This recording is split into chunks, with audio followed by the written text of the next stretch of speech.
We will call the meeting to order for the Board of County Commissioners for Douglas County, Nebraska for Tuesday, March 3rd, 2026.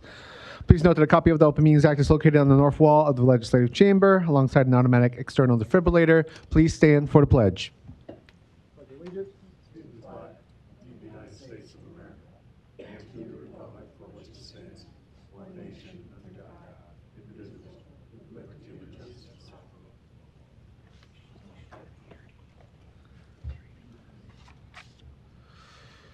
We will start with our Douglas County Board of Equalization. When the clerk is ready, we'll take roll call. Thank you, Mr. Chair. Commissioner Borgeson is absent. Commissioner Kavanaugh. Commissioner Fahey. Commissioner Friend. Commissioner Morgan. Commissioner Rogers. Mr. Chair. Here. First item of business are items A and B. A being the approval of the minutes of the Board of Equalization meeting held Tuesday, February 10th, 2026. And B being a call for a meeting and set Tuesday, March 10th, 2026 as date for hearing on certified assessment corrections reflecting the addition of omitted property to the tax rolls or increased value on property. Do I have a motion and a second for both? Motion by Morgan, second by Rogers. Please vote.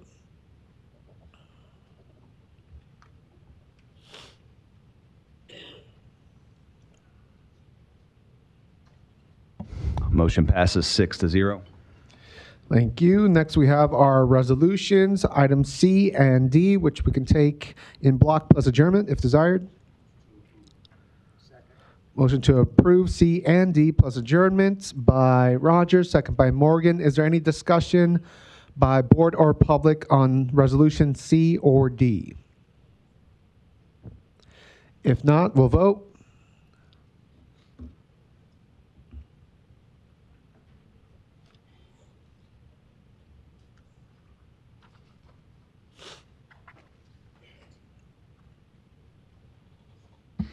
Motion passes 6-0. Thank you. That concludes equalization. We will now go into the Board of Commissioners agenda. Roll call, please. Commissioner Borgeson is absent. Commissioner Kavanaugh. Commissioner Fahey. Commissioner Friend. Commissioner Morgan. Commissioner Rogers. Mr. Chair. Here. First, we have items 1A and B. A being the approval of the minutes of the Board of Commissioners meeting held Tuesday, February 10th, 2026. And B being approval of claims submitted for payment process through Tuesday, March 3rd, 2026. Do I have a motion and second for both? So moved. Motion by Morgan, second by Rogers. Please vote.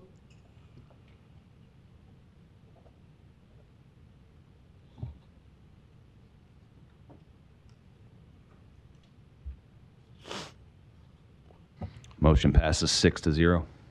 Thank you. Next, we have our consent agenda, which we can take items A through P minus J and 05 as requested by legal and admin team. Those are not ready this week.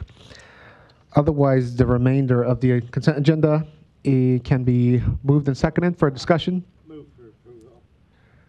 Second. Motion by Morgan, second by Friend. We'll go to Commissioner Kavanaugh. Record. On item D, which is the reallocation of 25-26 Visitor Improvement Fund Grant Award for the Omaha Sports Commission. We received some correspondence on this, but I just wanted to have Ms. Hall maybe give us the reason for this. Okay. Catherine Hall, County Administration. Omaha Sports Commission received Could you speak up a little bit, please? Omaha Sports Commission received a 25-26 Visitor Improvement Fund grant from this board. One of the events they had received funding for has changed dates and fallen out of the award period, so they've requested to reallocate that portion of funds towards some other events outlined in the attachment. And that's the item scheduled here. And Lindsay from Omaha Sports Commission is also here in attendance if the board has any additional questions. And this happens from time to time. We want to be flexible on this. The Omaha Sports Commission does great work. I just want to let people know what's going on. I have one other question regarding item L. And I see Sherry Larson from the courts is here. This is to improve the implementation of a pay plan for the Douglas County employees of the 4th Judicial District Court. Thanks for coming down. Could you give us a quick recap of what this does? Sherry Larson, District Court Administrator. This is an implementation for a pay plan for 46 employees in the District Court offices, 45 full-time, 1 part-time. The District Court is made up of state employees and Douglas County employees. This only applies to the Douglas County employees, and it puts us on a step plan similar to all the other county employees, minus juvenile court and the public defender's office. I believe those are the only offices that do not have a step plan. This plan has been worked on in conjunction with HR over the last 2.5 years. I believe the board had implemented the county attorney's plan in 2022, and that's when we started those discussions. So part of that process was to write job descriptions for all of our employees, have HR review those and the employees as well, and then HR helped develop that step plan based on comparable positions within the county and within other offices, agencies similar to ours. Excuse me. Great. And thanks for this information. You folks do a great job. We appreciate it. Thanks very much. Thank you. Are there any other questions? I think that's it for now. Thank Thank you. Other questions or comments on the consent agenda? Go ahead. Good morning, Chad Brown, juvenile court judge. I also serve as the presiding judge at this current time. What I would ask is for item L, that approval and implementation of the pay plan for Douglas County employees as it relates specifically to the Douglas County District Court judges. I would ask that you give us 2 weeks for the juvenile court judges to discuss. We have 12 employees just for the judges, plus Ray's office, the district or the juvenile court administrator has employees. We have a judge meeting today at noon. If you give us a 2-week tabling of this, we'll discuss, see if it makes sense to have our employees join and consider those financial considerations for the county. That would be the juvenile court's position as to consent item L. Any other questions? Thank you, Judge Brown, for being here. For Sherry, maybe, was there coordination, or what are your thoughts? Juvenile court is not part of my office, so this plan was specifically designed for district court only.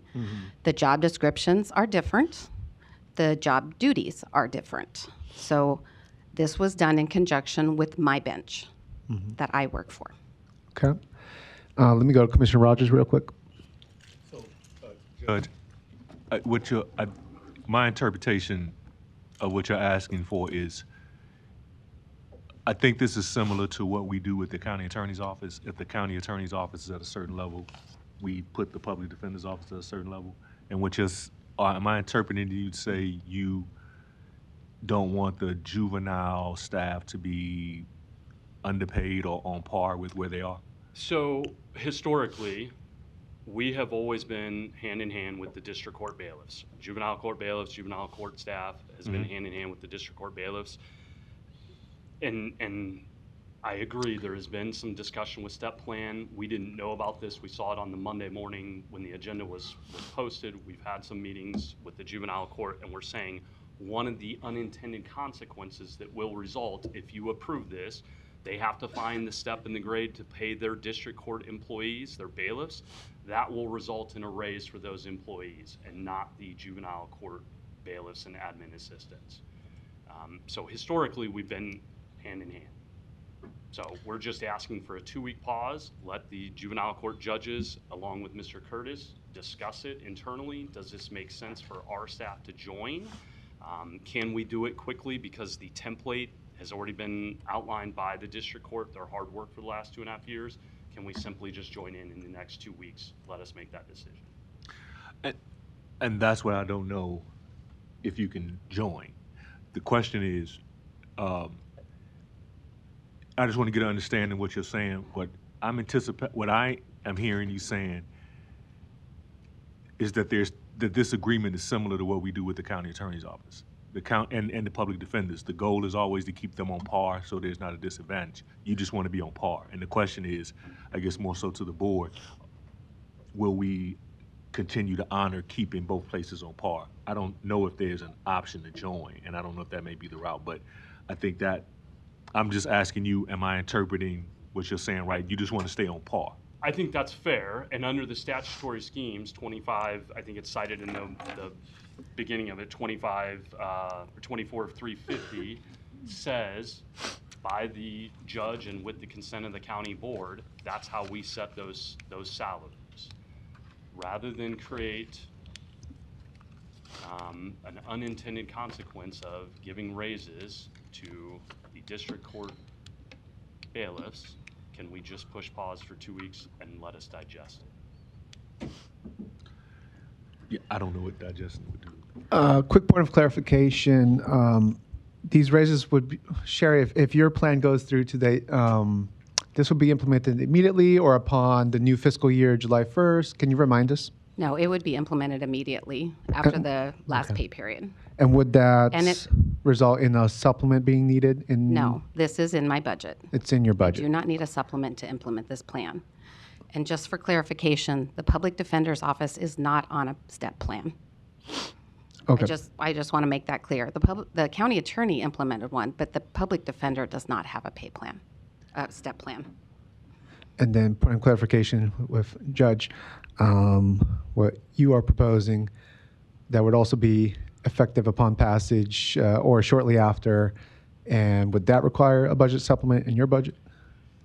I don't know, Commissioner. Again, we opened up the agenda item yesterday, saw this, we've started running the calculations, learned that it would cause an increase, a raise, an unintended consequence would cause a raise, and that was where we started saying, hey, we need to be in front of the county board this morning at 9 a.m. We have a judge meeting today at noon. With Mr. Curtis, we could start to look through, we have 12 employees in the courts, and Mr. Curtis's office, 3 to 4 employees there. So we're talking about very quick turnaround. That's why I'm asking for the 2 weeks to really look at this. And remind me, your employees, state, county, mixed? Yeah, so in the juvenile court, we have the court reporter and the judge is a state employee, the admin assistant and the bailiff are court employees. Okay.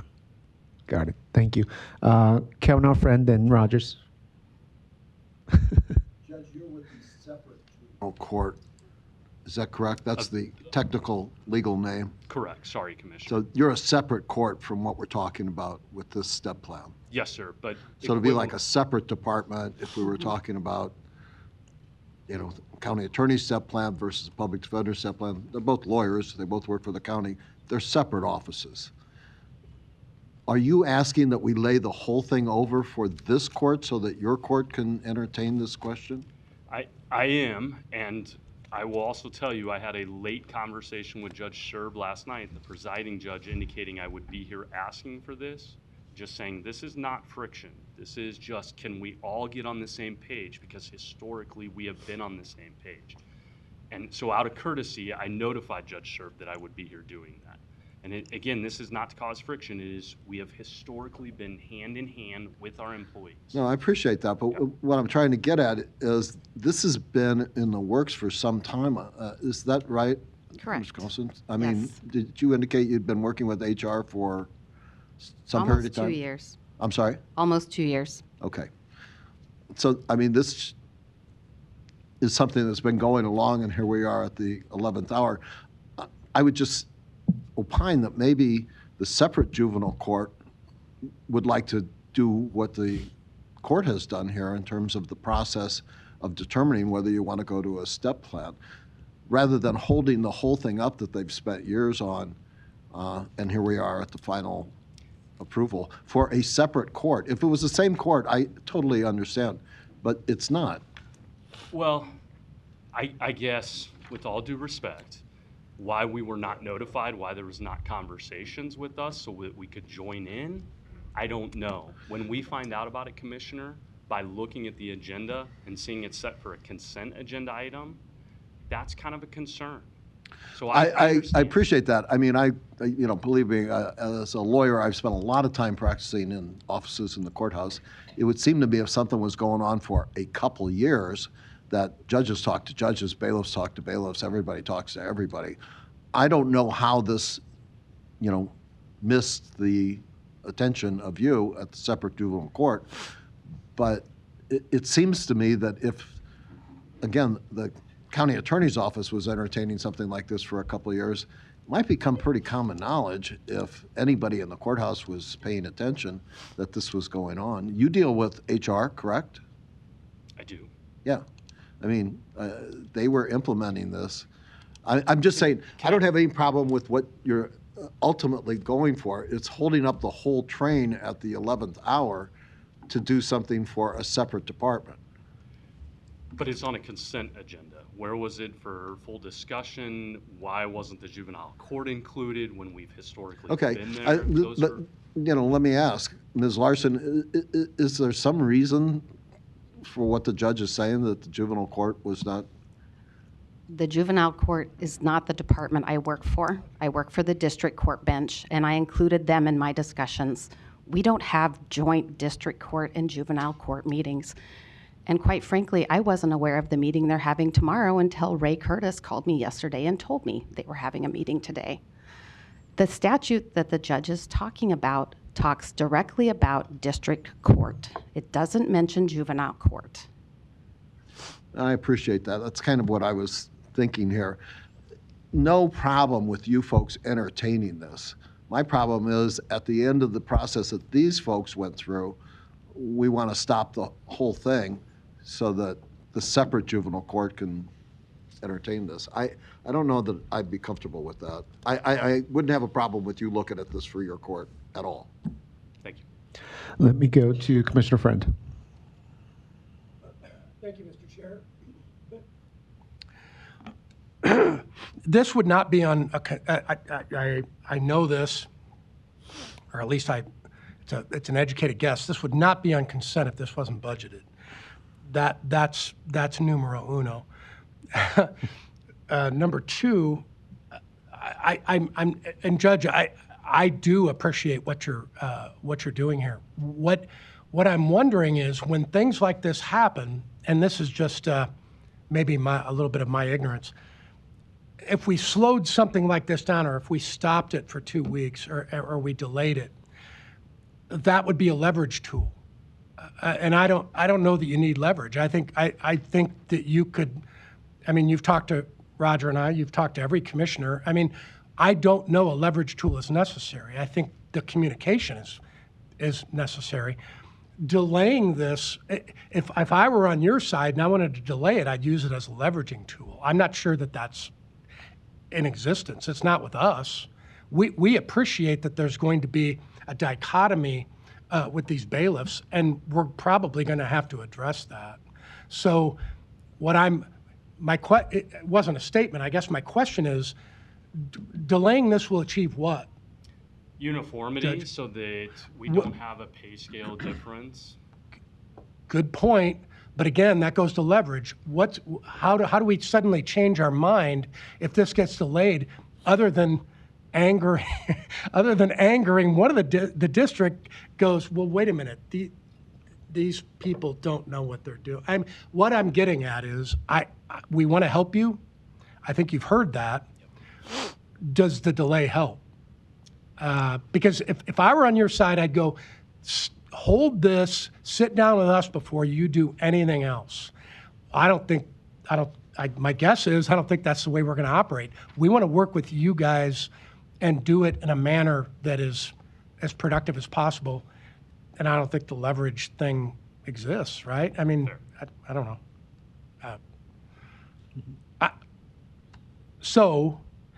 I guess my contention is we know now that it's an issue. I'm not sure that I'm in a position where I'd say, well, let's stop this and then let's go ahead and, make sure that we, make this an amalgamation or a macro discussion. And by the way, final point, what do we have, 13 bargaining units? And I'm not sure this would open up a can of worms, but every time somebody comes up to the mic and says, we're underpaid, I don't know. I mean, yeah, I know. Let's deal with these incrementally and individually. So anyway, I'm brainstorming. I appreciate your thoughts, and I didn't even know. Now I do. So we'll deal with it, I think. Thank you. We'll go to Commissioner Rogers, then Fahey. Mr. Chair. No, I just want to clear up. I mean, Sherry, the discussion for me is not about, the comparison is, really this thing comes down to an equal pay thing. So that's what I'm saying. It's not about the county attorney being on the step, public defender not, because I think the offices themselves, the office holders themselves have a different salary. The people working in them have the same. And in essence, this is the same thing to me.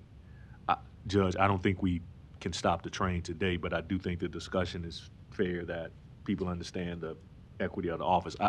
I don't think you can stop the train today, but I understand the fact that if something was proposed to keep everybody fair, as if you're telling me the tradition is to keep them on par, and that is, then I'm open to it and has to be worked out. But I don't know if the train can be stopped today on that. Can I just, I'm done. You can finish. Judge my Brown. only concern is I can't join our colleagues because I don't necessarily have the consent of all 6 judges agreeing with this language, the consent given to the district court administrator to dole out salaries. Like, I don't have that consent, my 6 judges. To do what? 2 salaries? I'm sorry. If you read this, it's the district court administrator may, in his or her discretion, place any employee on any step higher than the closest grade step. That's not a district court judge. That's not in compliance with the statute.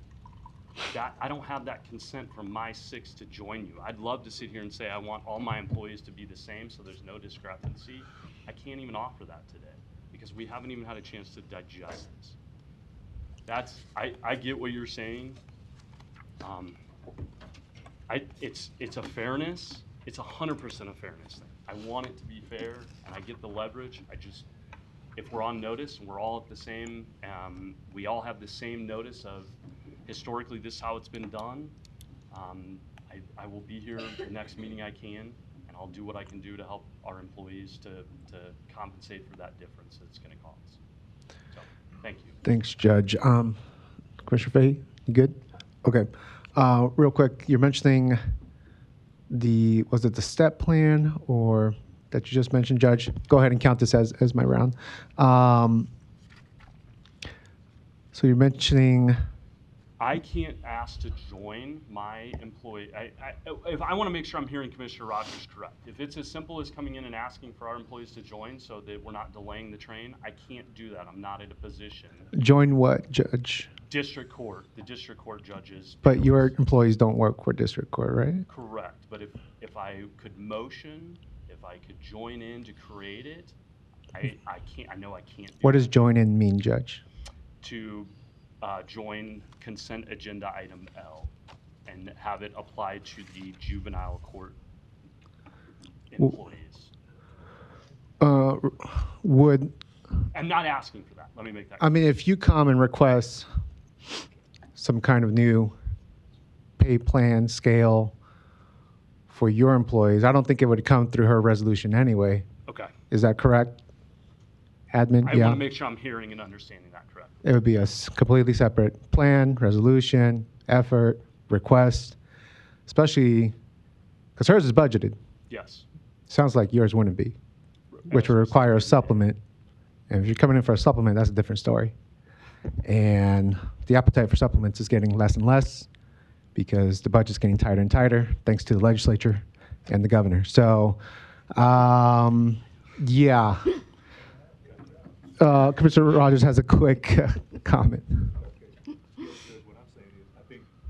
Get your argument of fairness, but what the board's saying is you can't be included on this. Okay. What the board's saying is come back with something separate and we will look at it. That may not be, depending on, like the chair says, if it's not budgeted, you may have to talk in the budget process to do it and have it start in July. But I think the board's open to your fairness argument. It just can't ride on this one. It'd have to come back separate. Gotcha. I'm understanding that. Thank you. You good, Commissioner Fahey? Okay, it's because your light's on, so that throws me off.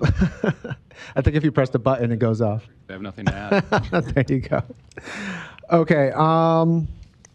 Anybody from admin or finance or budget have a quick comment on any of this before we go back to the full consent agenda? You don't have to. I'm just giving the opportunity. I think they're good. Okay. With that discussion, we are still on the full consent agenda, which again, items A through P, minus J, and minus O5. Any final comments or questions from board or public? Commissioner Tracy, our County Attorney's Office. For J and O5, could those be laid over to March 24th? March 24th specifically Yes, for J the and board does not O5? meet on the 17th, and so the 10th is too early. Okay. Yeah, if the board's okay with that, we'll accept that. Thank you so much. All right. If nothing else, we'll go ahead and vote. One moment, please.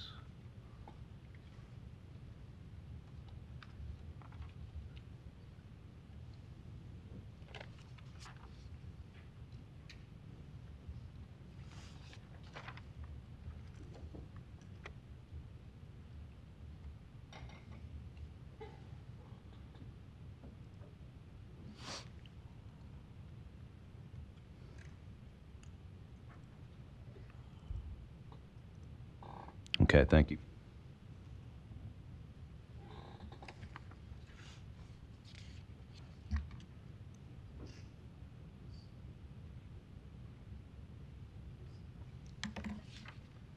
Commissioners Fahey, Kavanaugh, and Morgan.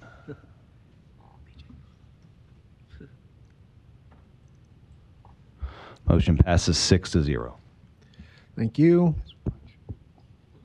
All right, we're going to go to new business. Speaking of the legislature, we do have a resolution to officially oppose LB 1219, which is currently being considered in the legislative session.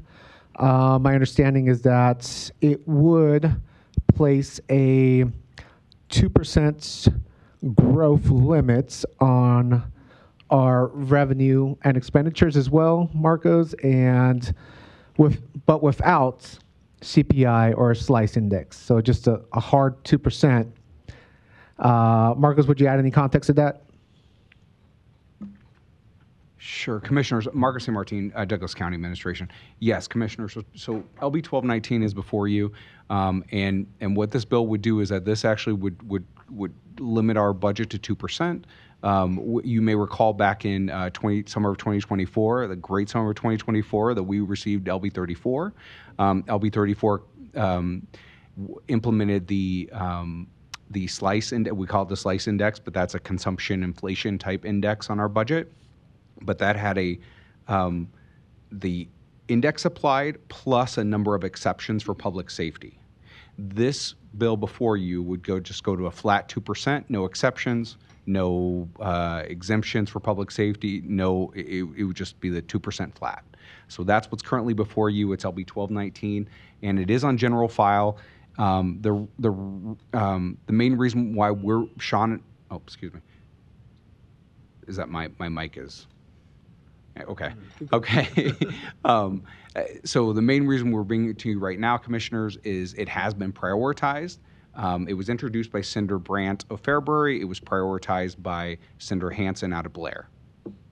Got it. Thank you, Marco. So a hard 2% on our budget growth year over year. So when you're thinking about basic cost of living increases and contractual increases that strive to give, 3%, 3.5, whatever the circumstances call for, and we're capped at 2%, that's going to put a bind on us even being able to give a decent cost of living increase.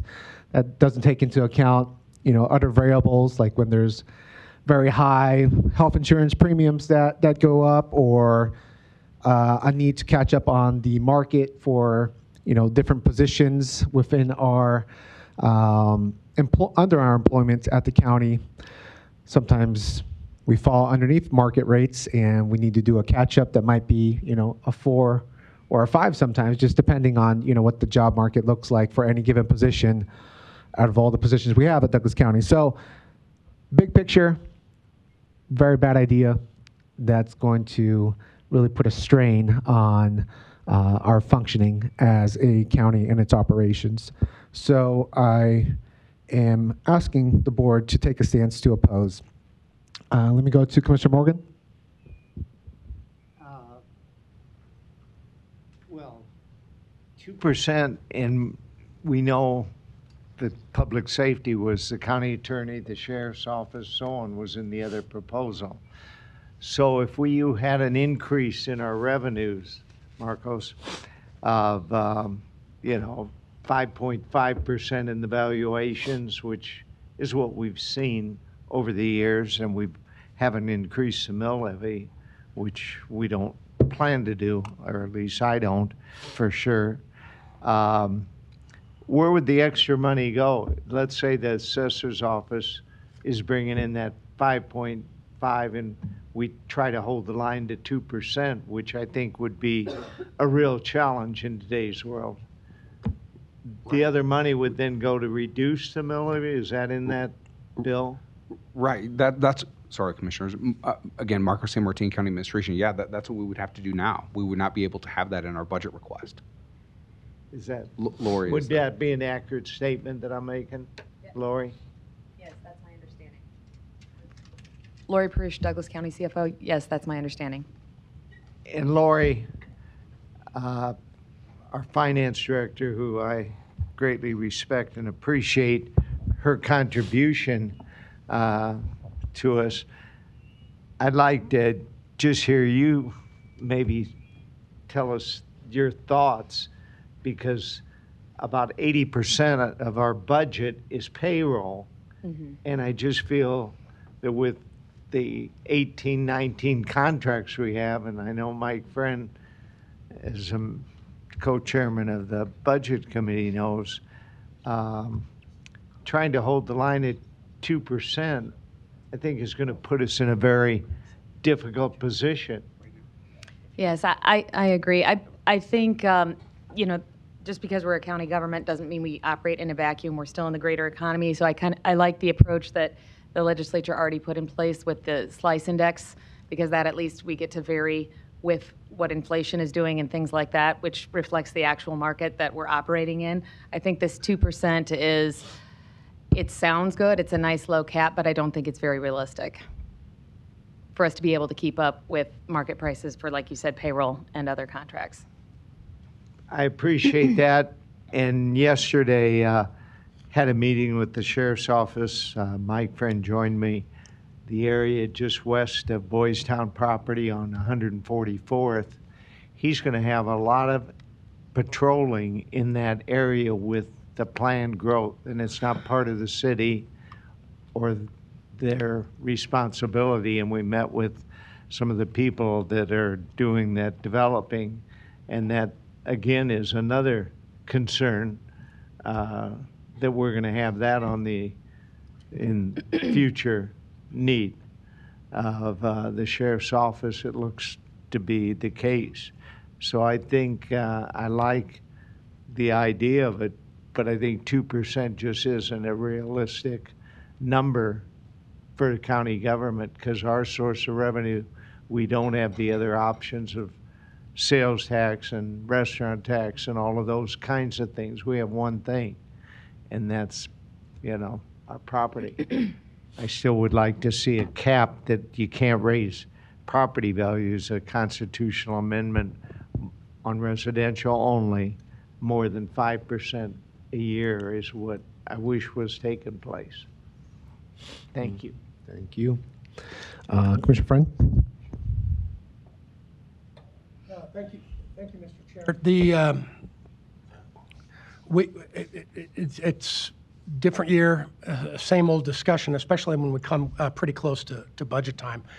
I'll try to not repeat myself.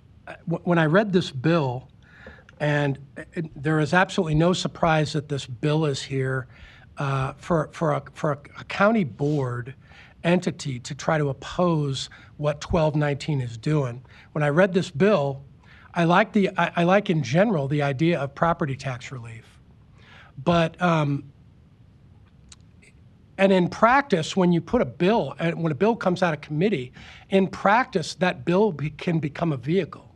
So I like the idea of property tax relief. So there's a bill there, somebody out in the legislative floor, if they have the wisdom to do it, could actually provide real property tax relief. 1219, this bill in its current form does not provide property tax relief. They are spinning their wheels with that bill in its current form. I would argue that the bill doesn't provide property tax relief, and until the legislature and the governor change state law and change the Constitution relating to the manner in which real property is assessed, valued, and then ultimately assessed. Until they do that, you are not going to have real property tax relief. I'm not going to tell you what it should look like. I can tell you how can you walk in and tell somebody that their assessed value, and we do it, we have to do it, that their assessed the levy lid didn't change. We're not taxing you more, but the value of your home went up $300,000 in 1 year. And this is what your property tax bill is going to be next year. It is subjective. It is the assessor's office does a good job. They do the best that they can, but state law is broken. When 18% of the revenue being generated by the state is being generated, 18% is being generated by sales tax. 22% is being generated by income. 38% statewide is being generated by property tax. The system is broken. This bill does not fix it. What I like is that there's a vehicle out there. I'll probably abstain. I have no problems making decisions. I can vote yes or no. I like the idea of a vehicle out there that somebody could utilize to actually change state law in a positive manner. But the bill in its current existence does not do that. By the way, final point. In the meantime, the legislature, and I know they do the best that they can, but they're essentially telling us 2% slice.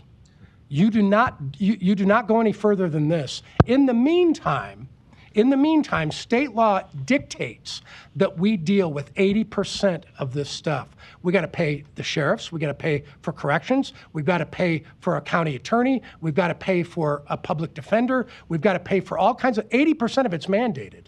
Everybody says, well, you keep blaming the legislature. I'm not blaming the legislature. I'm telling you that I know what we have to pay. And then the state turns around and says, you have to pay it, but you can only do it in this manner. Look, until somebody's got the intestinal fortitude to actually recodify all three of those pieces, sales, income, and property, we're going to be here doing this every year. And we're going to do it more this year. Thank you, Mr. Chair.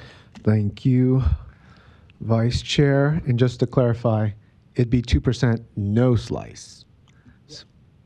Because you said 2% slice. Yeah. Yeah. But I think that.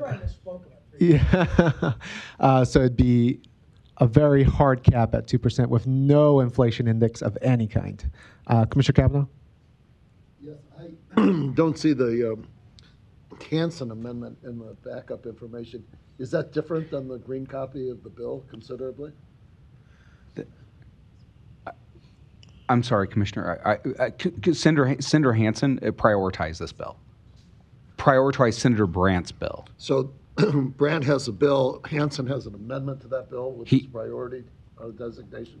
Hansen has prioritized Senator Brandt's bill. He's also filed a floor amendment which says strike section 1. Maybe that's a placeholder, but so I guess I think that answers your question. Is Senator Hansen prioritized Senator Brandt's bill? This is Senator Brandt's bill, but Yeah, Senator we don't Hansen have- we don't have prioritized the it. amendment here. What is the amendment to? Strike section 1. That's all the amendment says. So it's a placeholder. Okay, so this bill says But the 2% plus an allowable growth percentage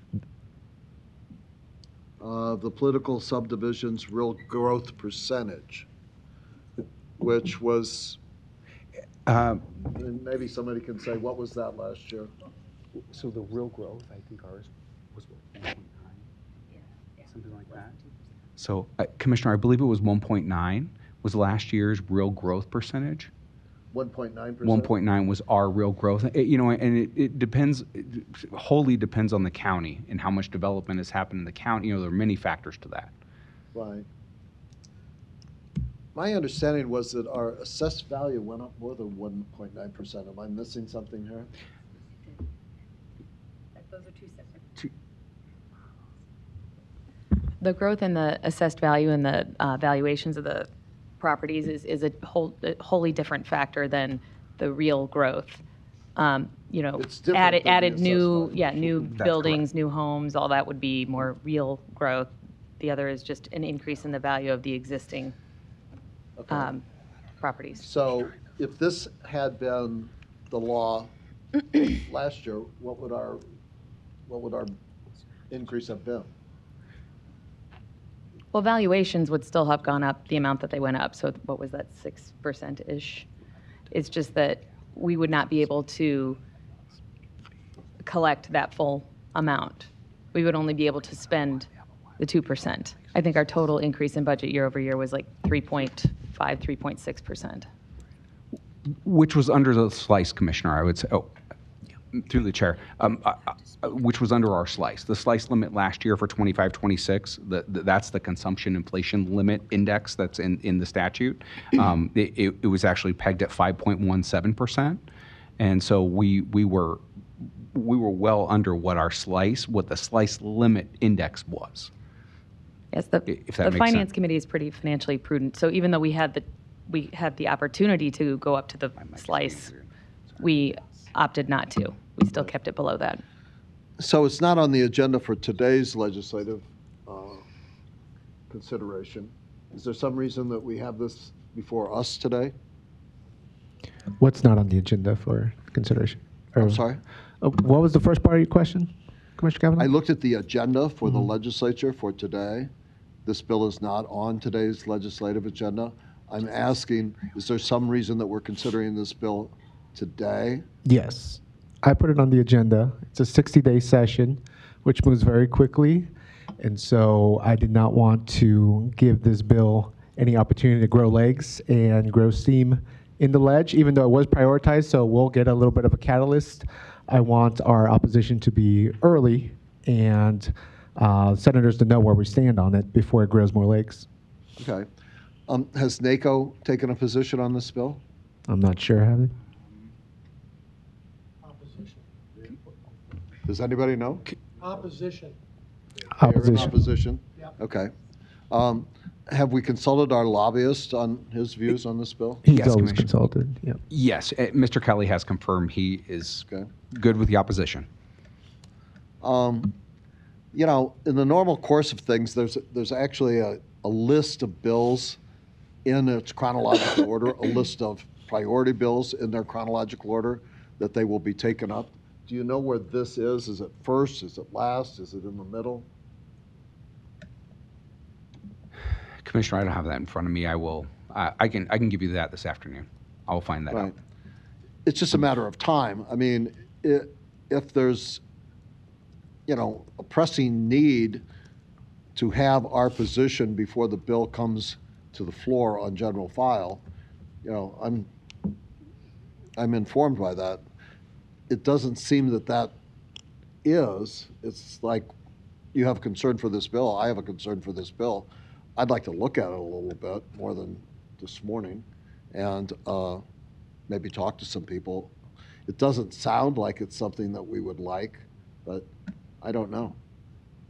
I mean, if we don't have to act on it right now, it would seem to me that due diligence would be at least look at the bill, maybe talk to our legislative representatives, our lobbyists, the folks at NACO. Have we had conversations with them? Yes, Commissioner, yes. We have This 1219 and 468, the inheritance tax bill, has been on both NACO and our lobbyist radar for a number of weeks. And look at, what would have been the practical impact if we had done this in past years. It doesn't sound good. I'm not in favor of these kind of straitjacket lids at all. They don't seem to work any place that they've been put in this session. But if this bill has no chance of coming up, well, that's one thing. And there's a good chance that all priority bills will not be entertained at all. They will not make it to the floor at all. So, kind of those considerations are important procedural considerations when we're taking positions on bills. And I don't know that we know what the prospect of this bill seeing the light of day are. I'd like to find out before I voted on it. So if we could lay it over even 1 week, I don't think we'd be doing a wrong thing. Okay. Others? Commissioner Morgan? Commissioner Friend was exactly right when he said it doesn't really affect property taxes. That's where the cap needs to be. Roger Garcia sent me an email last year, and he can correct me because he's right next to me and maybe can slap me for saying it. But I know he was contacted by a citizen in his district that morning about a year ago, and it was on 15th and Pierce Street, just across from Leavenworth to the south. The guy bought the house for somewhere around $200,000 3-4 years ago. He had an increase of 100% on his home, up to about $390-some thousand. I wouldn't have purchased a home, respectfully, at even $300,000. And that's where we should see the cap. I think 2% is a real challenge for us to run county government. I mean, I'm in favor, if they want to put a cap of some kind of number on, but if you start to see how we've lost people in the county attorney's office, the sheriff's office, and other offices, even with the increases they've received in recent years, it's kind of alarming. And the sheriff has talked to us about that at the microphone on his budget and what's happened, the county attorney, the public defender, and so on. And if you go to that 2%, it's not going to happen. And I go back to the first thing I said. This doesn't really do anything to help the people on their property taxes. And why we don't have what Michigan, Arizona, Florida, Tennessee, and other states on that cap, that you can't raise it more than 5%. Now, if you buy my house for $600,000 and it's assessed at $525 or $475, it immediately goes to $600. But from then on, you only have a 5%. Some states have it at 3%. Mike Boyle and I tried to get that bill, and we had it introduced by McDonnell at 5%, a constitutional amendment. That's where the legislature, in my opinion, should be looking at things, because those 100% increases are 30%, and I know some lady that had to move out of her house in the Benson area because of the 35-40% increase in her taxes. So I think 2% is an unreasonable cap with us not having other sources. Mm-hmm. And so I reluctantly would be supportive of that because of this, what this bill would do on that, and not supportive of seeing it pass. Mm-hmm. Because I think it needs to be something more than 2%. Thank you. We go to Commissioner Friend, then Marcos has a comment. Thank you, Mr. Chair. So real quick, delaying this doesn't matter. I mean, Marcos doesn't know the Speaker of the Legislature can put this on the agenda 2 days from now. We have no idea. You usually know a day ahead of time the priority bills that show up. There's usually a day. You could talk to but Marcus would have no idea. Marcos could look all afternoon and he has no idea whether this is going to show up 2 days from now or next week. So no offense, Marcos, but the speaker is sitting on all that stuff. It's a prioritized bill. It could show up in 3 days. So delaying it, I don't know. I mean, if we don't like the idea of 12, look, again, I'm going to abstain because I like the idea of property tax relief. There aren't many vehicles left. There aren't many vehicles on the legislative floor left. This is one of the vehicles. So if somebody out there in the legislative floor, if somebody from the Revenue Committee, somebody says, you know what, we're going to change this. We're not going to do this. We're not going to do 2% plus growth, not slice, 2% plus growth. We're not going to do this. We're going to gut this thing and we're going to throw in caps. They could do it. That's what I'd try to do. Probably wouldn't succeed. But the bottom line is it's a vehicle. So to me, we don't have to make a decision.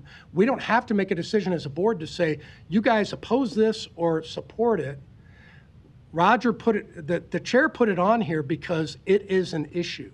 And it's an issue that could show up in 2 days, it could show up in 5 days, depends on what the speaker wants to do. So I think it's a vehicle. I think that they have an opportunity. I would abstain just because I'm sending a message, and if a state senator called me, I'd say, I like what you're doing, but you need to gut this thing. Wipe it clean and start throwing some new language in there, and they can do it fast.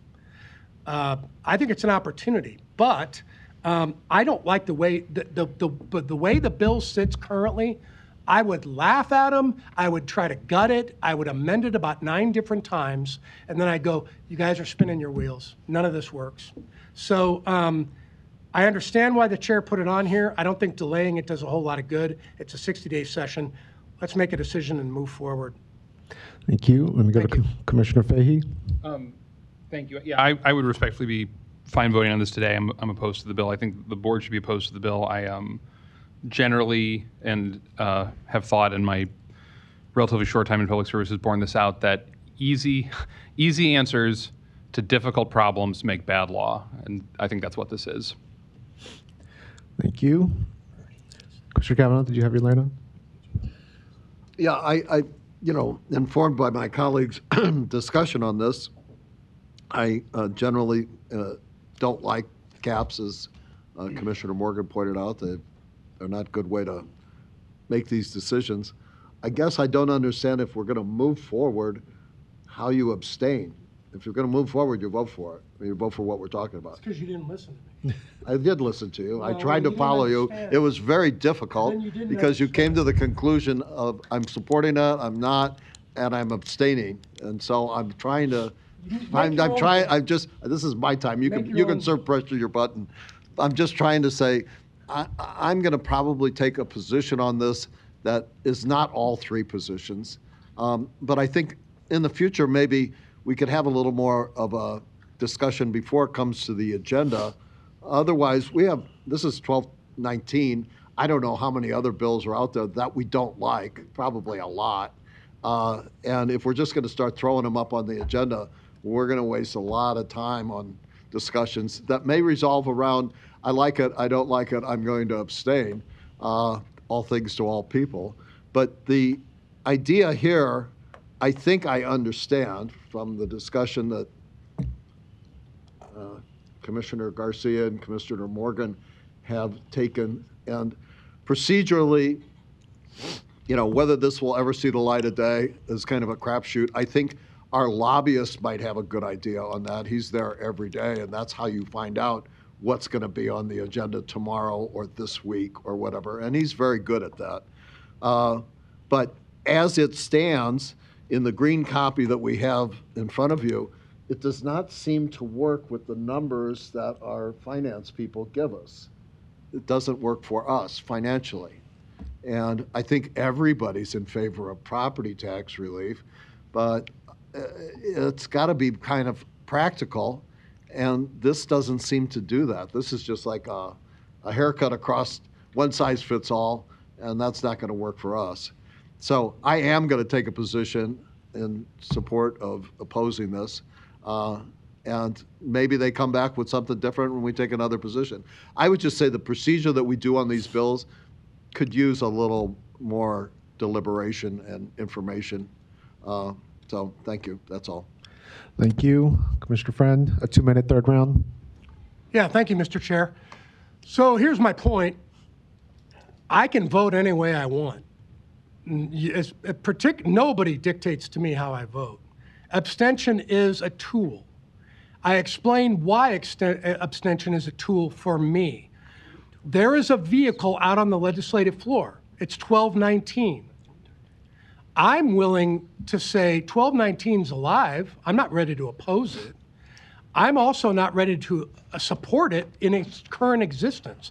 And anybody that has lived through legislative type of trials and travails understands that it's the only vehicle out there statutorily that could be amended or changed or monkeyed with. I do not want my name on a vehicle that they use for property tax relief that says, no, I don't want property tax relief. I want to see what these guys do. And abstention is an actual tool. If anybody would have listened to what I actually said, it is a tool. Doesn't mean that it's a good tool or that I'm proud of it, but it's a tool that we can use. It's one vote that we can make. I don't need to be lectured by anybody as to how to make a vote and when I should make a vote. Thank you, Mr. Chair. Thank you.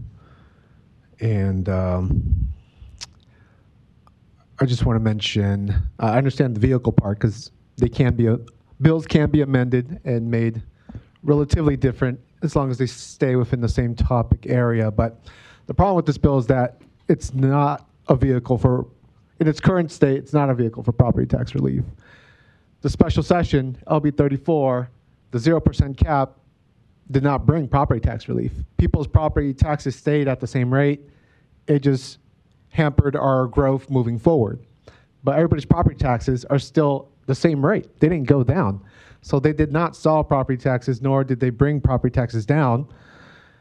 The upfronting of the tax credit that already existed was a tax credit that already existed. There was no win there either during the special session. So this bill, putting a 2% cap,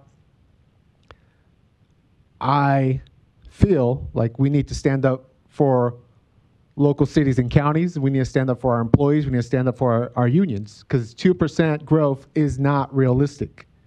Well, we need to give cost of living increases and market rate increases and need to function operationally to run the jail, run the sheriff's office, and other 22 departments total.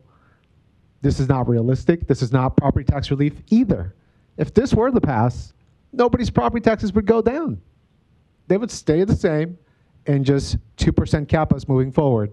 Property taxes would stay the same though. So this is not property tax relief, and it continues to hurt local government if it were to pass. So considering that it has been prioritized in the legislature, and considering that the governor continues to push for these kind of bills, is why I placed it on the agenda for our consideration today.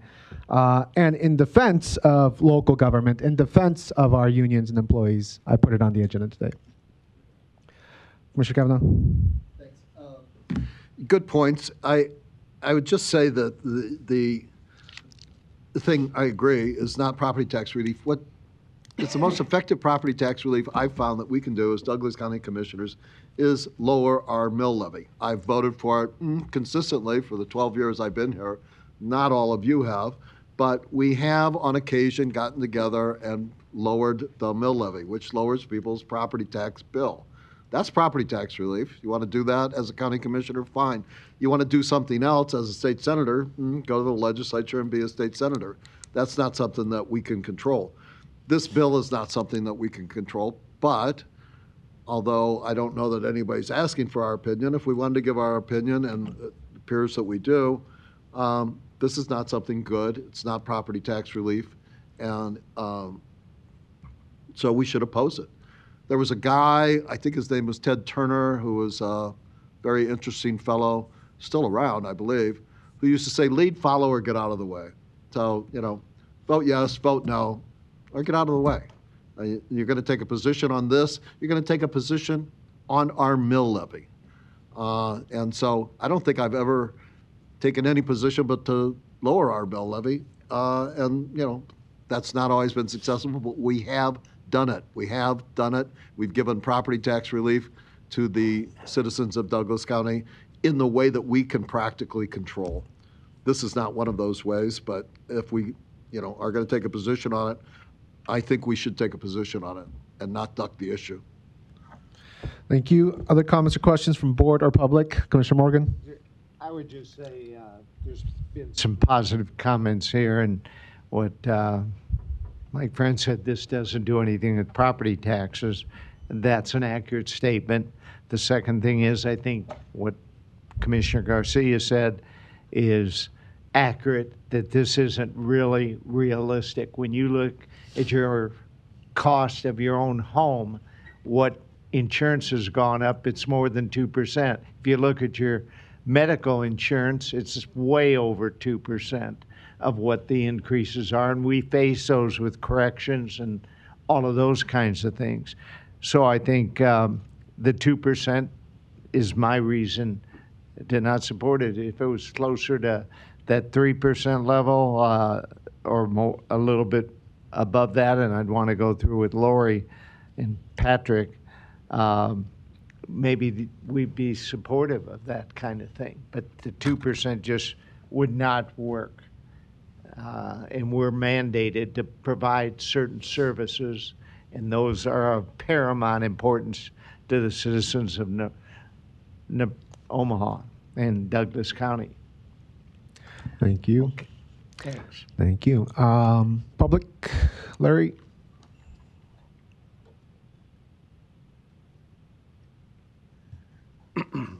Larry Storr, 5015 Lafayette Avenue, Omaha, Nebraska, 68132. I enjoyed your discussion, sir.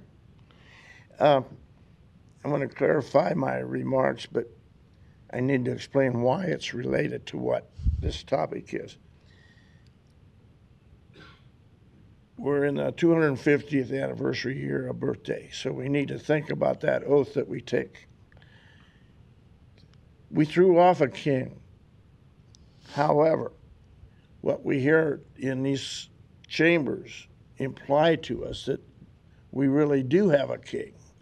People like yourselves and those people down in Lincoln that are making all of these decisions without really much public input.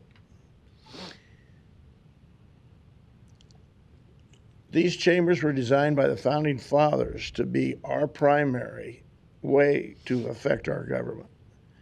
People are sovereign, but we're not actually. So we do have a king. I am restricted on a lot of things. We used to have an open public comment period on our agendas.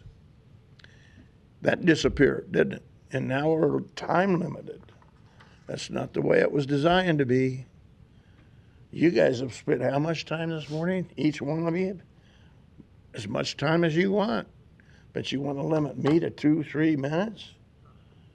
I think that's unconstitutional against your oath of office. It's also affecting them to affect us without getting our approval to do so.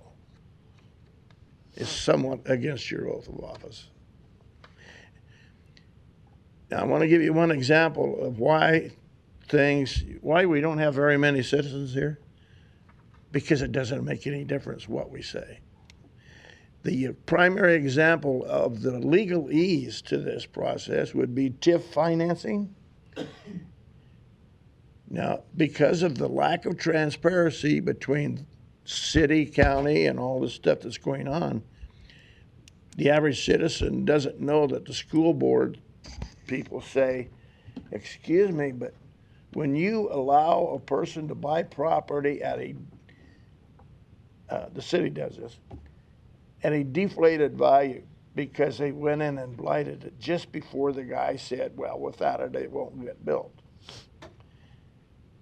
The county or the public school systems lose the money.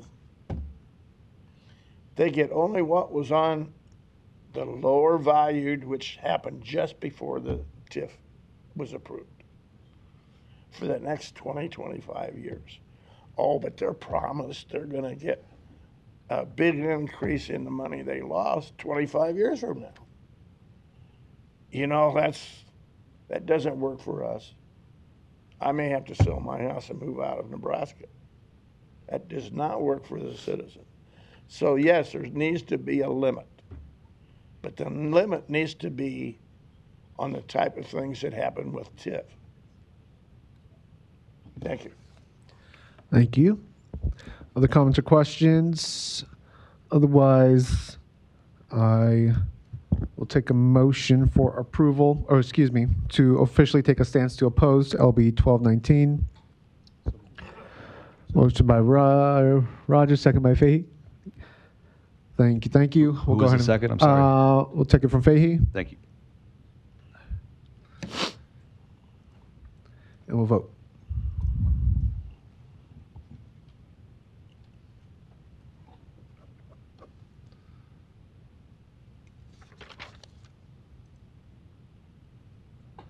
Motion passes. Commissioner Friend abstaining. All other commissioners voting yes.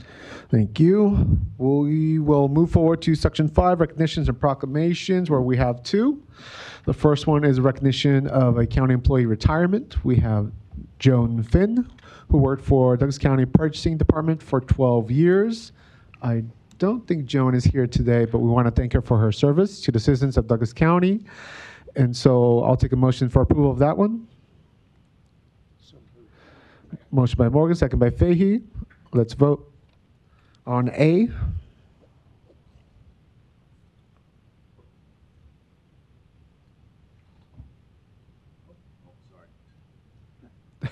Yes.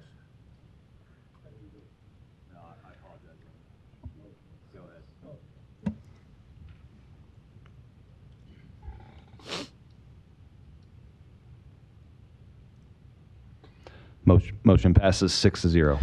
Thank you. And for our next resolution, I will toss it to Commissioner Kavanaugh and Commissioner Fahey.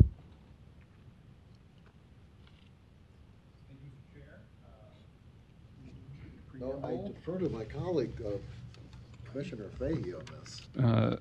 Commissioner Kavanaugh is letting me test out my reading skills today and giving me the privilege of reading this resolution into the record, and I'm grateful. Board of Commissioners, Douglas County, Nebraska, be it resolved, whereas Irish American Heritage Month has been celebrated by presidential proclamation since 1991, and whereas Irish American Heritage Month culminates with St. Patrick's Day on March 17th, celebrating St. Patrick, the patron saint of Ireland, and the many significant contributions made by the Irish to our community, our state, our nation, and our world. And whereas the government of Ireland has joined Douglas County in supporting the annual celebration of Irish heritage and culture in our community, and whereas the 2026 celebration will kick off with the Irish Music Fest on Friday, February 27th at 6 p.m. at the B Bar, 4330 Leavenworth Street, Omaha, Nebraska, featuring Derek Warfield and the Young Wolf Tones. And whereas on Sunday, March 1st, the Ladies' Ancient Order of Hibernians will celebrate Irish culture by hosting a hoolie at the German American Society, 3717 South 120th Street, Omaha, Nebraska, from noon to 6 p.m., featuring food and entertainment for the whole family. And whereas the Omaha Irish Cultural Center will host the third annual Irish Film Festival on Friday, March 6th at 7 p.m., Saturday, March 7th at 7 p.m., and Sunday, March 8th at 2 p.m. at the Benson Theater, 6054 Maple Street, Omaha, Nebraska. And whereas on Saturday, March 14th, the Ancient Order of Hibernians Father Flanagan Division will host Omaha's 154th annual St. Patrick's Day Parade, the oldest and largest ethnic parade in Omaha.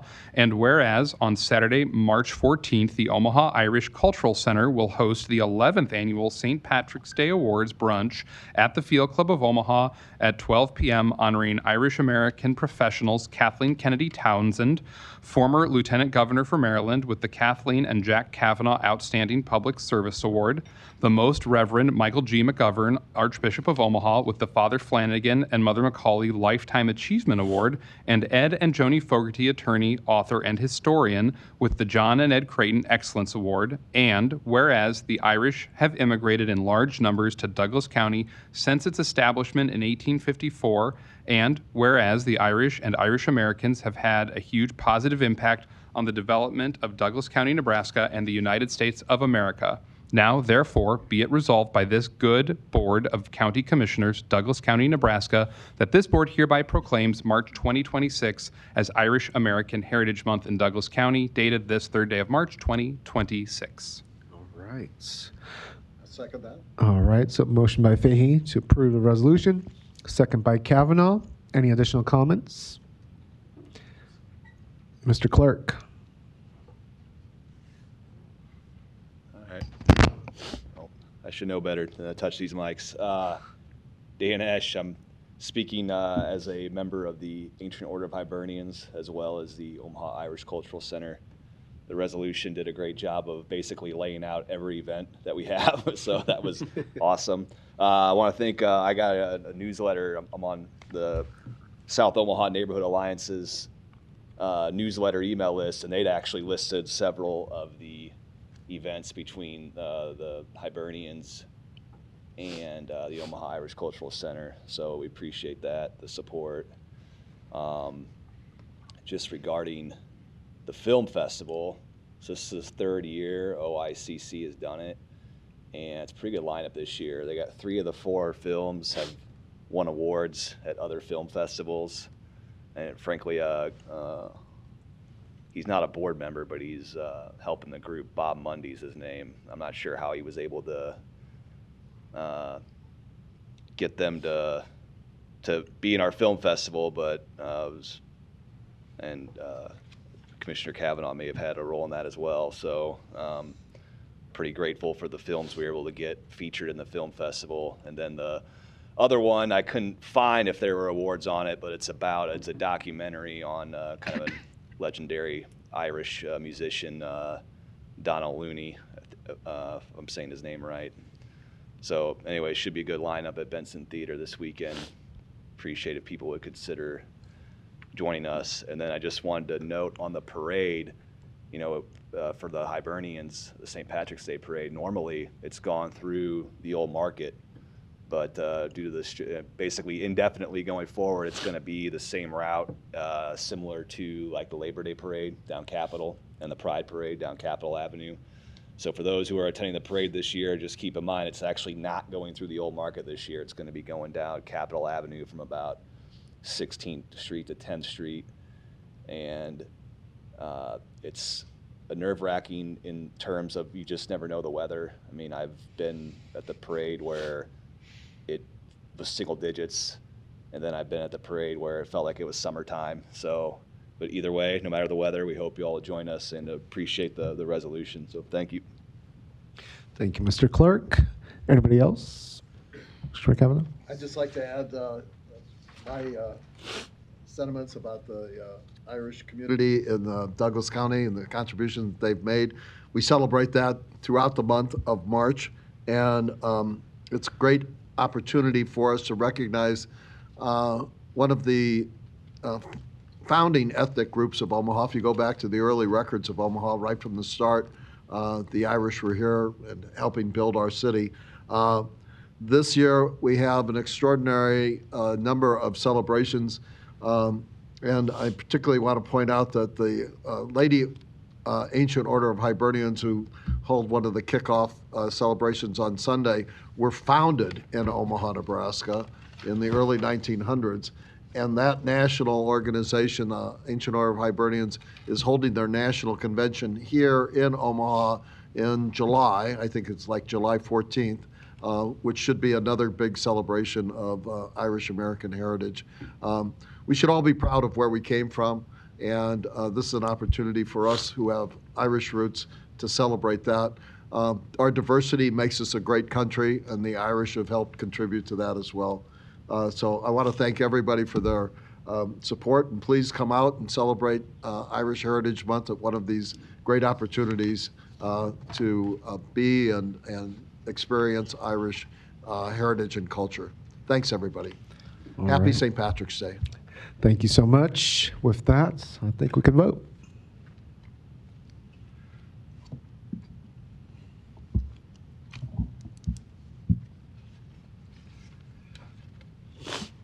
Motion passes 6-0.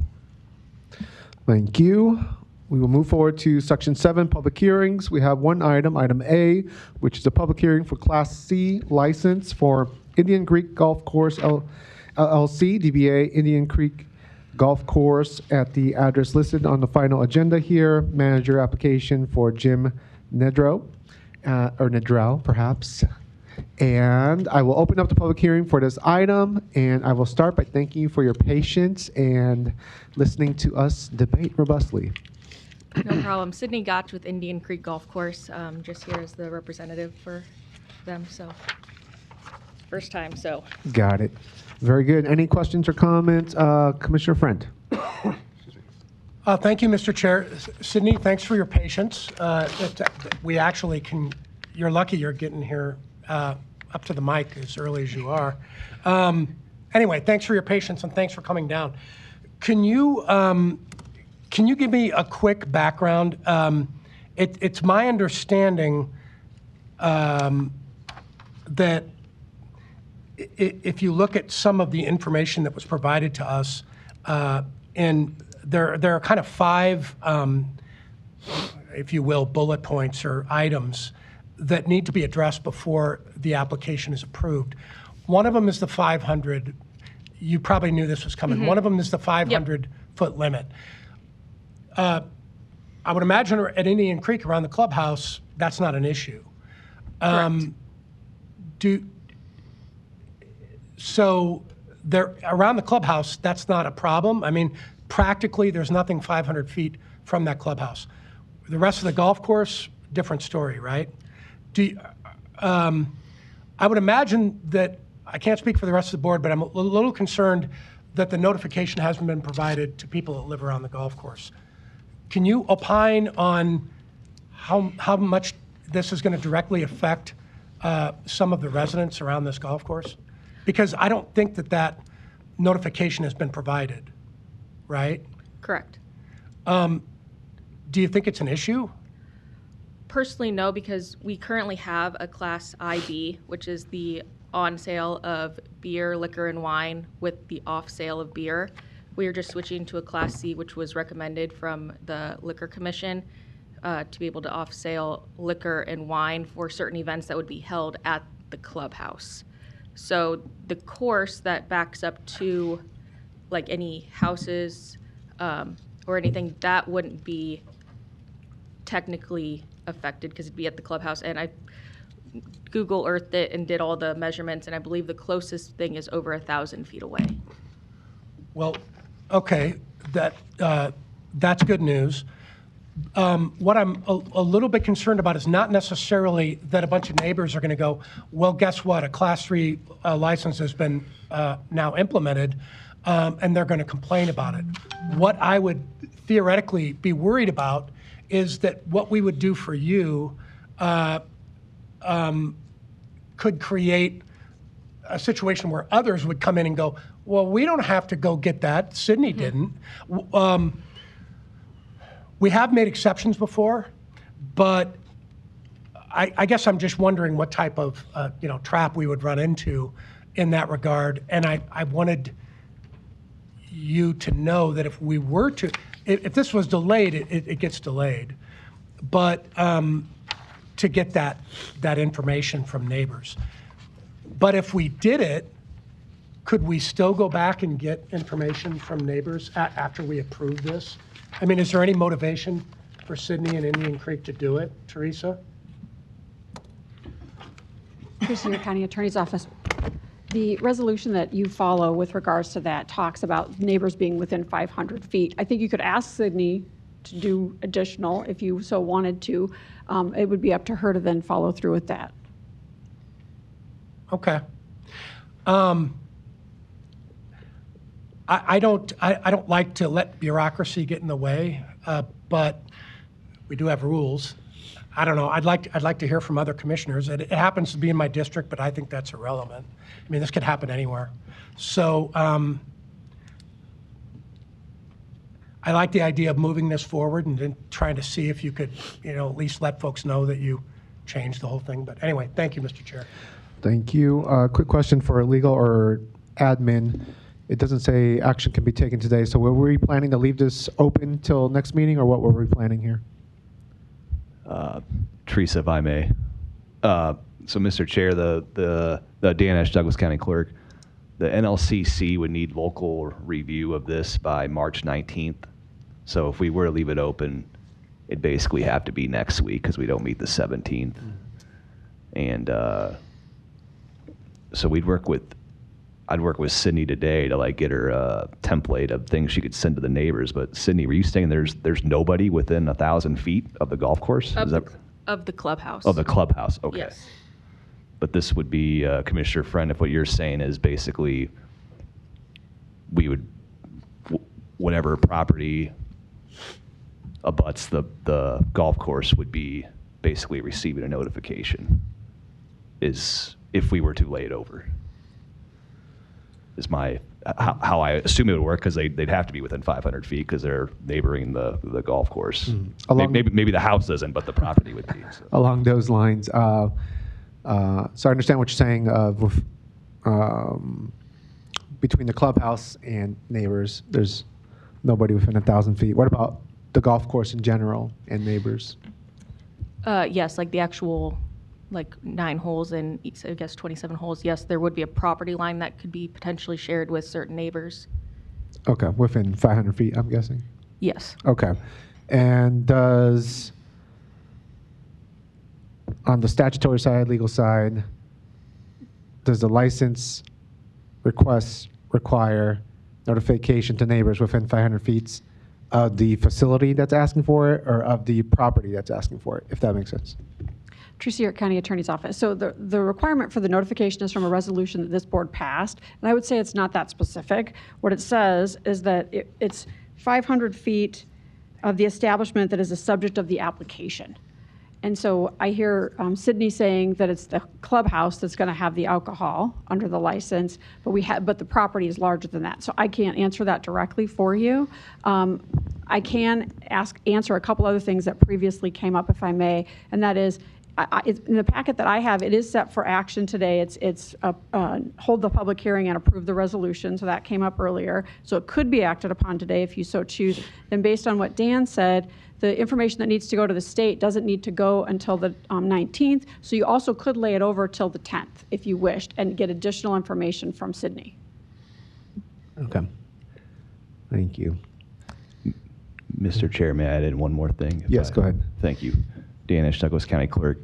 But Sydney, the behavior, if you will, on the golf course won't change. Like basically this only affects the off sale at the clubhouse.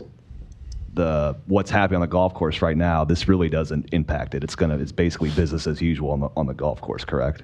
Correct. And the business will kind of just keep running for right now. We still have our current liquor license and we'll keep the current license. It's just the opportunity for us to do wine events that we have the opportunity to bring in exclusive wines. And so there might be a wine event that someone might want to buy a case of that wine that they could only buy from us. Is that okay? It sounds like. Oh, go ahead, Commissioner Friend. Thank you, Mr. Chair. So, Sydney, I'm gonna ask this, and we know you're busy. I mean, everybody's busy. Is it a difficult proposition, and I'm asking you and Dan, is it a difficult proposition to get that notification? All we have to do is get the notification out, right? So by next week, hate to ask you this, but could you come down again? I mean, can we get the notification out, and can you come down again? Can she come on Zoom? Yeah. She can. Yeah. We can entertain this on Zoom? I think so. Right? Yeah. Okay. Would you have a whole lot of heartburn if we just want to do things, appropriately without creating a ton of bureaucracy, right? So can we get that notification out, and then maybe next week, we love seeing you, you can come down again, but maybe that should be the way we approach this so we don't create a weird environment, right? Is that all right? Yeah, that's perfectly fine. When I had gotten an email about it, I spoke with Dan and said if we needed to postpone it, I'd be willing to come down today. I'd be willing to come down just whenever it would work. My only question would be, it says that notification would need to be sent within or before 10 days of the hearing. So if the hearing would be on, what would next week be, the 10th, correct? Would that be enough time? But if you don't meet on the 17th, then I'm just trying to figure out timeline-wise what would be the best. Dan Ashe County Clerk. I mean, we're kind of in a position where we have to do the 10th. You bring up a great point, but basically we would have laid it over to the 17th, but we don't meet the 17th, so the only option is to meet the 10th. And I guess what my office will try to do for you today is just send you the template and you're free to use, come up with your own notification, but we'll send you a template, and then we'll go to our assessor's website or our GIS website and basically just print you off or send you a sheet of all the mailing addresses that would basically neighbor, literally on the neighbor of the golf course. So, and then if you could just get them out today or tomorrow morning, and I realize that may mean some neighbors don't get notification until Friday or Saturday, but at this point, it's the best we can do. So, Mr. Friend. Final questions, and it might be for Clerk Ashe. Does it have to be delivered a paper to their door, or is it an email? We don't have all the emails. Well, I think it's silent on how it gets there, but my guess is I doubt, unless the neighbor has emailed the golf course directly, I doubt they have the email addresses of these folks, so we just have to send it by mail, which I know that's a cost to the applicant, but that is the notification policy. So. Okay.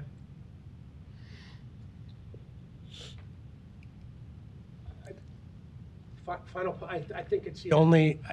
I think it's the best path forward. That's my opinion. I'll hear what the rest of the board has to say, but we delay it for a week and try to get that notification out as quick as possible.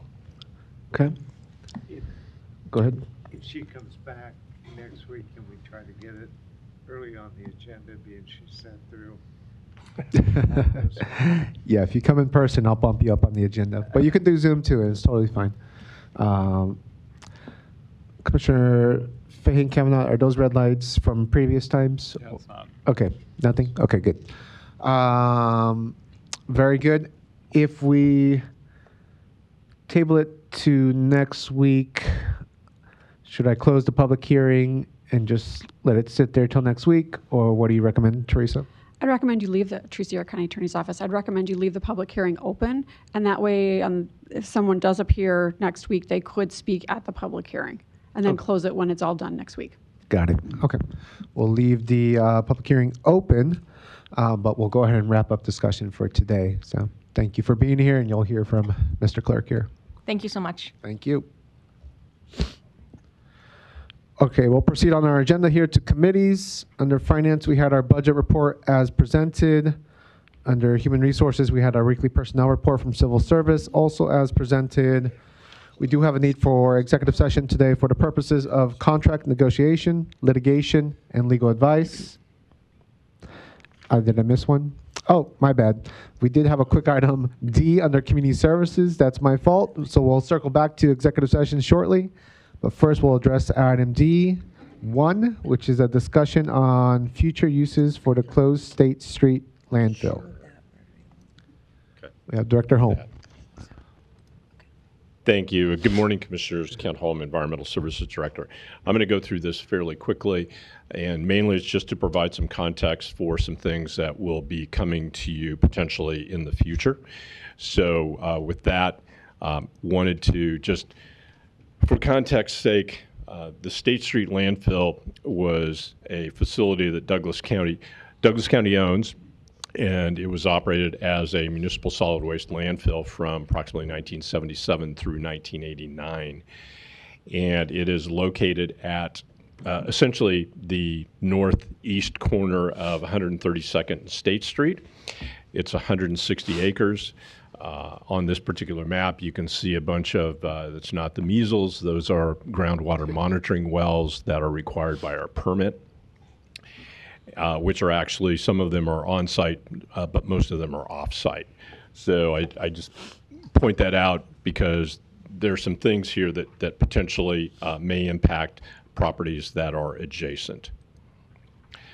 So you may remember a couple of years ago, in August of 2022, OPPD approached the county and was looking for us to partner with them on a Nebraska Environmental Trust grant application. They were awarded that grant. They went through a feasibility study, but they came to the conclusion in essentially about 18 months ago that they did not want to move forward for their reasons, financial and some of the liability that was potentially going to be impacted. So just from a context standpoint, where we are today, we do have a third-party bioresources development that is hooked into our landfill gas collection system. They are cleaning up that gas and they are putting that gas into, basically selling that gas to the MUD, putting it into the pipeline for beneficial use. The contract for that would end in 2030. There are 2 potential 5-year extensions. And then moving on, this shows you approximately where on the property they are located. But one of the things that is potentially will impact that decision is the fact that we do need to renew our solid waste permit that's issued by the Department of Water, Energy, and Environment. We are going to be beginning negotiations on that with the state agency. And one of the key elements to that is that our landfill gas collection system is really an aging infrastructure. It is 30 plus years old now. It is a system of wells. The picture on the left there shows what one of the wells looks like. The middle picture there is a topo view showing kind of the layout of the system. There are roughly 40-some wells on that system connected by pipes that all go over to the picture on the right, which is the collections facility. Has some blowers there which pull the vacuum to pull the gas over to that location. The stack that you see there is the flare that we used to use on a regular basis before we had the BRD contract. So now all of the gas is going to BRD to be used for beneficial uses. There's a decision point coming up in the future here about whether we would potentially extend the BRD contract. One of the things we have to be cognizant of are the terms of the new solid waste permit that will be in place at that time and what condition that aging infrastructure is going to be in. So there's some things there. And again, I'm putting this out for context. No decisions need to be made today, but I want this to be out there on the radar that we're going to have there's several balls in the air right now. We're going to have some decisions to make, and we're going to be collecting the best data we have to provide that the best recommendations for you to make those data-based decisions. So one of the other things I wanted to kind of close with is the fact that the State Street landfill is really kind of, from an energy standpoint, on State Street, which is, if you can see where my pointer is, over here, this is the big Google development, very much an energy consumption development. And the State Street landfill is about halfway between that and the OPP substation, which is just down the road to the west on State Street. So, from an energy standpoint, State Street landfill obviously was looked at a couple years ago by OPPD, and I think there's still some potential opportunities there for that.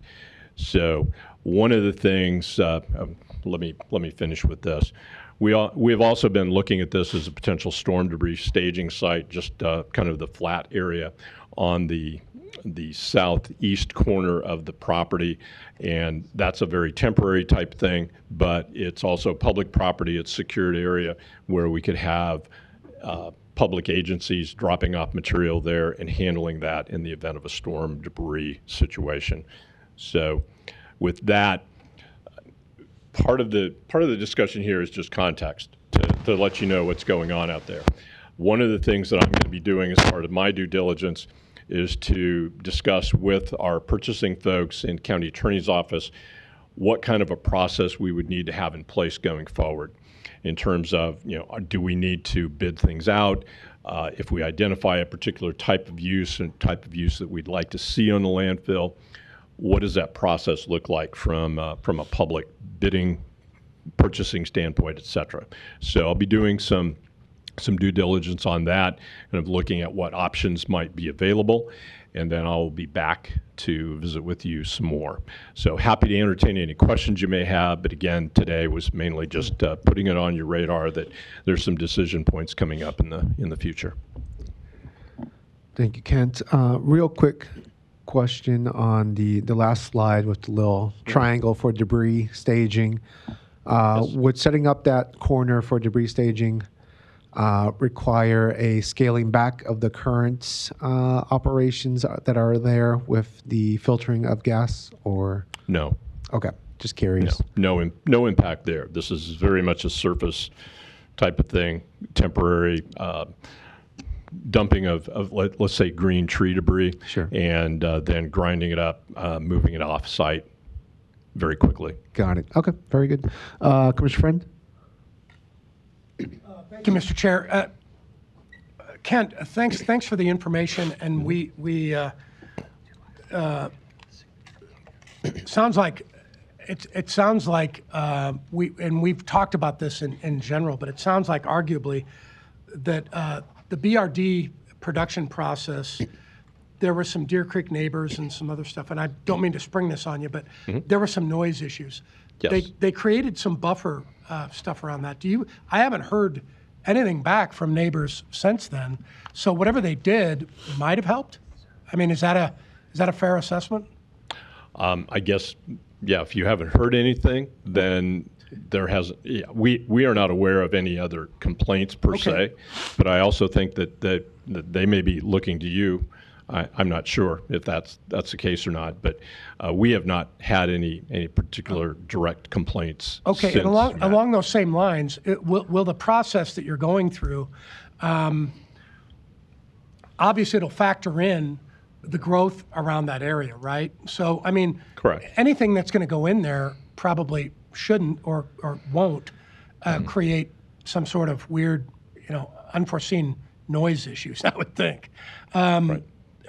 That's part of the investigatory process, I would think. That will certainly be a consideration. Yes. With anything, the other part is it would need to meet any particular zoning requirements from the city of Omaha.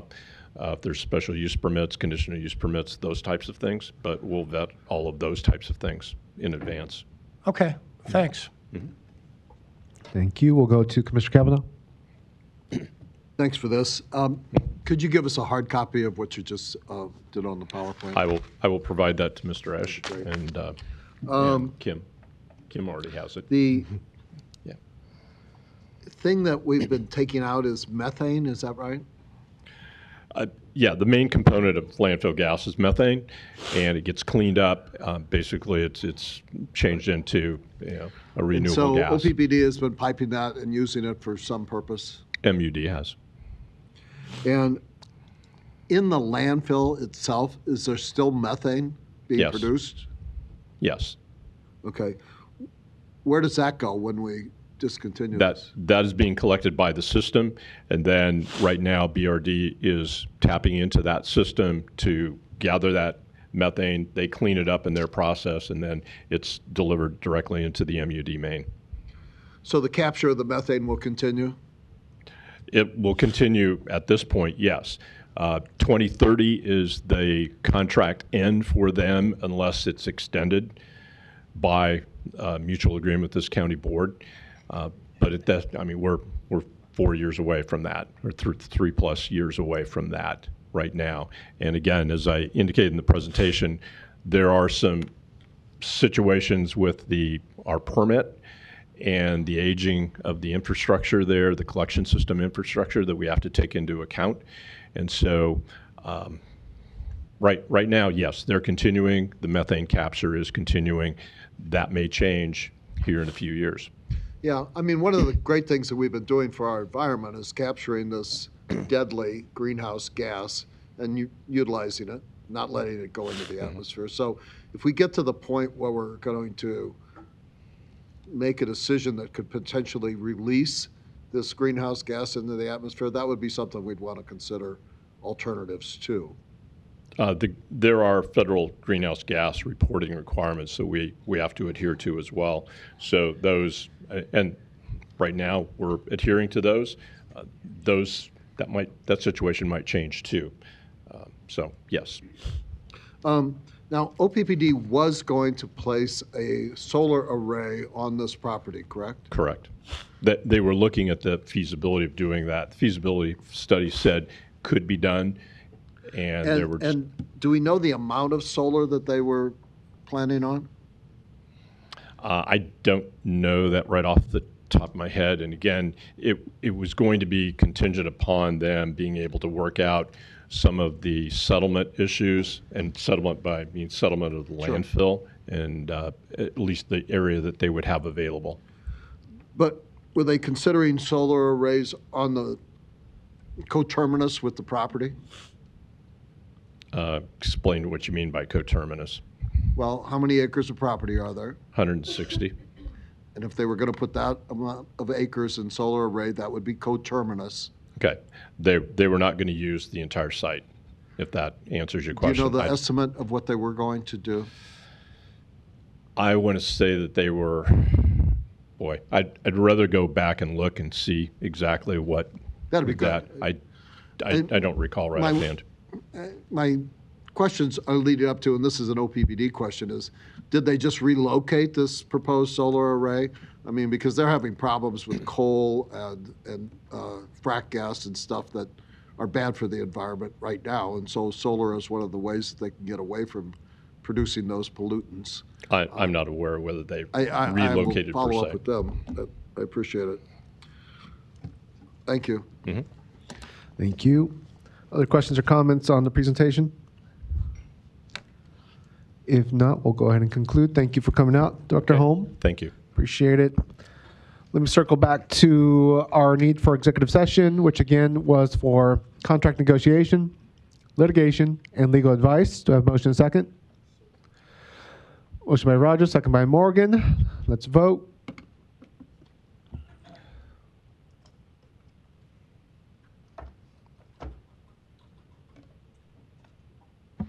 Motion passes 6-0.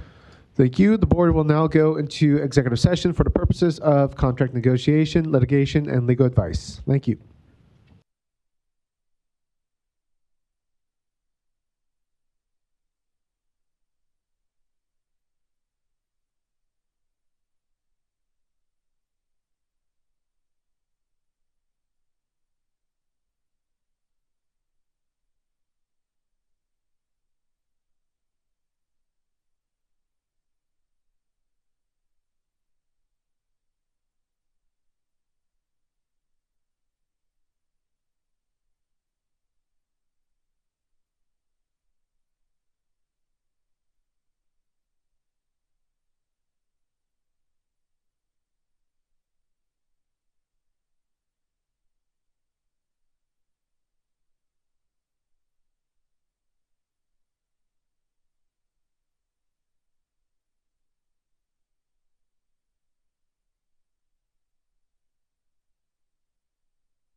Motion to reconvene and adjourn passes 6-0 at 11:07 a.m.